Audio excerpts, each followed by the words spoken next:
The history of Italian porcelain started in Naples, Italy in 1738. In 1743, the first porcelain factory was established in Italy by King Charles.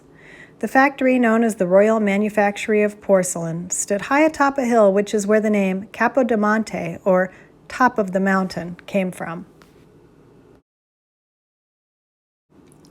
Today we're going to make a Capodimonte style rose using low-fire pottery clay instead of the porcelain that is used by the factory for these roses. What are the differences between porcelain and pottery clay? Well, you're going to find your clay doesn't roll out quite as thin. You're going to find that your clay is not quite as stretchy. Your clay may have a tendency to have more broken edges, but it's okay. Your flower can still look fantastic.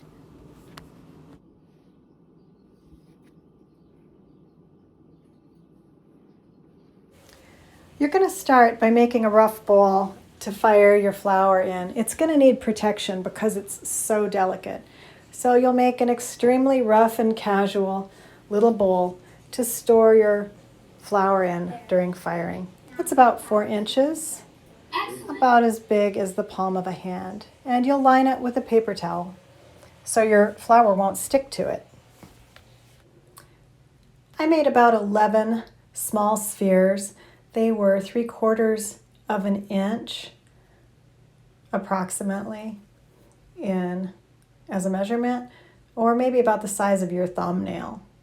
And while they're resting, take a damp paper towel and cover them so they don't dry out. It's really important. This flower does not like to be made out of dry clay. Take 2 sphere shapes and gently push them into coin shapes, slightly flattened. Use paper towel or a piece of fabric to keep your rolling pin from sticking. Roll them one direction, then roll another direction. That gives you a fairly round shape. Roll in one direction, and then roll the opposite direction.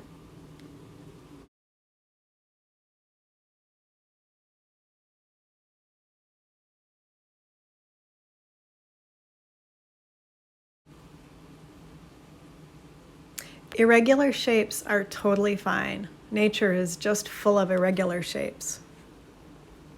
So you're going to choose one to be a leaf and lightly score a vein down the middle of the leaf, and then put slanted leaf veins on each side.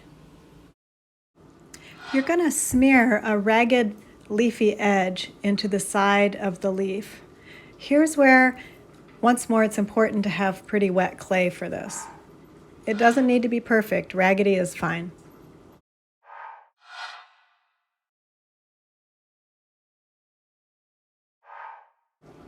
You're going to bend the leaf where it would normally attach to a branch, and then flare out the end of it that's far away from the branch.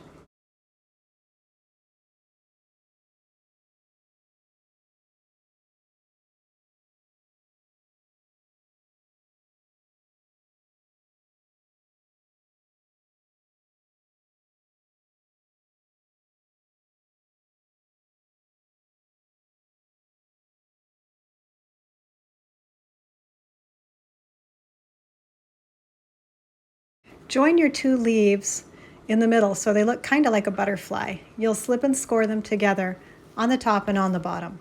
This does not need to be pretty because you're going to have a flower on top of this later.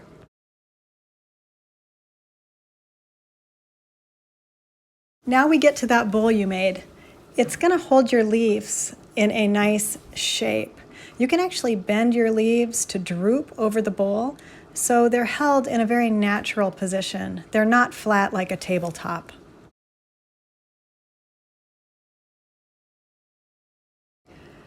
Once again, we're going to press a light coin shape into your petals, roll them one way, and then roll them the other way. twist a tiny little spiral. This will be the center of your rose.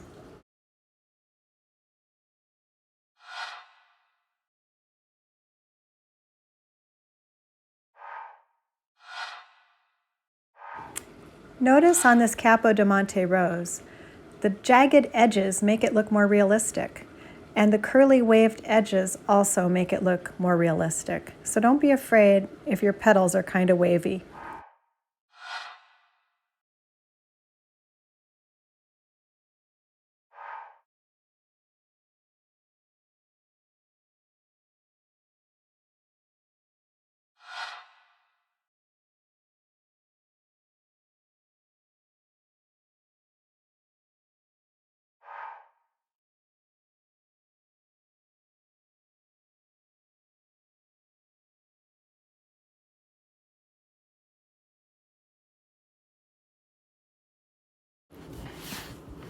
Now we're going to assemble our rose petals. You're just going to apply pressure at the bottom of the rose. You need those air gaps at the top of the rose, so you're just holding it on the bottom. At every half position of the rose petal, you'll add another petal. I found that about 6 or 7 was good for my rose. I did a 12 petal rose and I think it got big, but you'll have to be the judge of your own rose.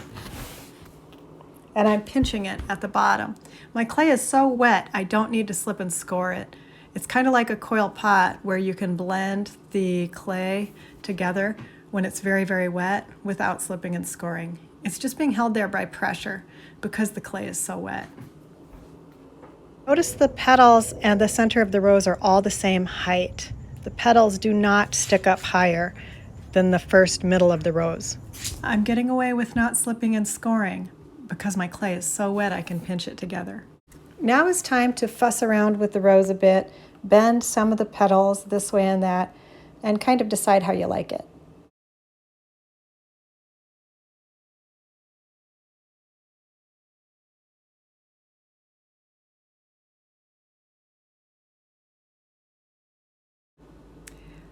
You have a massive bunch of clay on the bottom of your rose, and you're going to go ahead and cut it off after you've pinched your whole rose together. And then if you have any gaps, I'd just like you to go ahead and smooth those gaps out, score it, apply some slip, and you'll also apply slip to your leaves and score them. And you'll be assembling your rose onto the leaves and leaving it in that nice bowl to keep it safe, because this rose has very thin components that can very easily break. It'll go in the kiln just like this, and that paper towel is going to burn away and leave you your nice protected rose.